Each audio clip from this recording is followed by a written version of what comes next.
Most people believe income reflects effort, that the more energy you apply, the more progress you should see.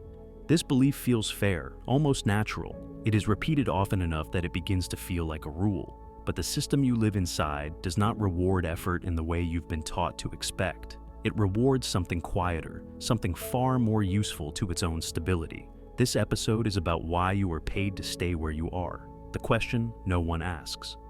Few people ever stop to ask what wages are actually designed to do. They assume payment is a reward for work completed, a reflection of value contributed. But if that were true, compensation would scale cleanly with output, creativity, or intensity. Instead, most income follows a narrow band, rising slowly, predictably, and often independent of how much strain is involved. The system is not confused about this. It knows exactly what it is compensating. The question it answers is not how hard someone works, but how reliably they will continue to show up in the same role tomorrow. The illusion of upward motion careers are structured to feel progressive. Titles change, salaries adjust incrementally. New responsibilities are added. From the inside, it feels like movement. From above, it often looks like circulation. Many paths are designed to loop within a range that preserves stability. People are encouraged to improve within their lane rather than leave it. Advancement exists, but it is rationed carefully, not because opportunity is scarce, but because predictability is valuable. Motion that threatens structure is quietly redirected. Why predictability is valuable? Large systems depend on forecasts. Budgets, staffing models, production schedules, and growth plans all rely on consistent human behavior. Predictable workers make predictable outcomes possible. They reduce uncertainty. They stabilize projections. Unpredictable ambition complicates planning. Sudden exits, non-linear paths, or unconventional choices introduce risk. From the system's perspective, the most valuable participant is not the most driven, but the most repeatable. Payment becomes a tool for maintaining that repeatability, the cost of leaving the track. Leaving an established path is rarely forbidden outright. Instead, it is made expensive. Benefits disappear, risk increases, social approval weakens. Time becomes fragmented. These costs are not punishments, they are friction. Friction slows movement without confrontation. It nudges people back toward familiar patterns. The system does not need to stop exits aggressively. It only needs to make staying easier than leaving. Most people respond rationally. Wages as anchors income does more than cover expenses. It anchors lifestyle, location, and identity. Housing, transportation, routines, and obligations all organize themselves around a stable number.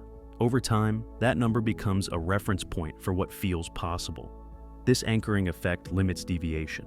Large changes feel disruptive not because they are impossible, but because they unsettle too many connected systems at once. Payment becomes a stabilizer, holding behavior within acceptable bounds. The anchor is not heavy. It is simply well placed. Who actually advances? Not everyone remains anchored. Some people do move differently, but they are rarely rewarded for effort alone. Advancement at higher levels comes from controlling access, timing, or distribution. Ownership, leverage, and positioning matter more than intensity. This creates a quiet divide. One group is compensated for participation. Another is compensated for control. The difference is rarely explained openly because explanation would invite imitation. Instead, the system preserves the appearance that effort remains the path upward, the comfort trap. Stability feels like safety. Regular paychecks reduce anxiety. Familiar routines reduce decision fatigue. Over time, comfort becomes indistinguishable from security. Questioning the structure begins to feel unnecessary, even irresponsible. This is not accidental. Comfort is one of the most effective forms of restraint. It lowers resistance without applying pressure. People protect what sustains them, even when it limits them. The system does not need force when it has comfort. Why burnout is common. Burnout emerges when effort increases, but position does not. People work harder, stay longer, and carry more responsibility, yet remain structurally stationary. The strain accumulates without corresponding movement. This is often treated as a personal failure to manage stress or maintain balance. But burnout is frequently a system outcome. It appears where energy is extracted without reconfiguration. Exhaustion is the cost of trying to move within a structure that is designed to hold you still. the invisible ceiling. Most ceilings are not announced, they are felt. Progress slows, returns diminish.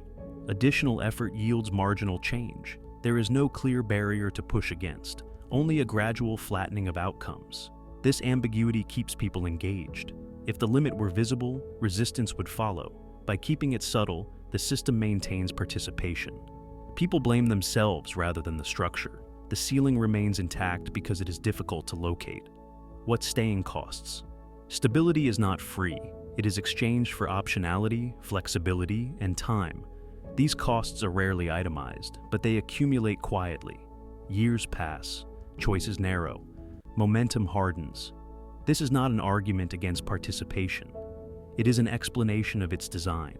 Once you see what wages are optimized to do, many frustrations become legible. You are not underpaid because you are unnoticed. You are paid precisely enough to remain where the system needs you most.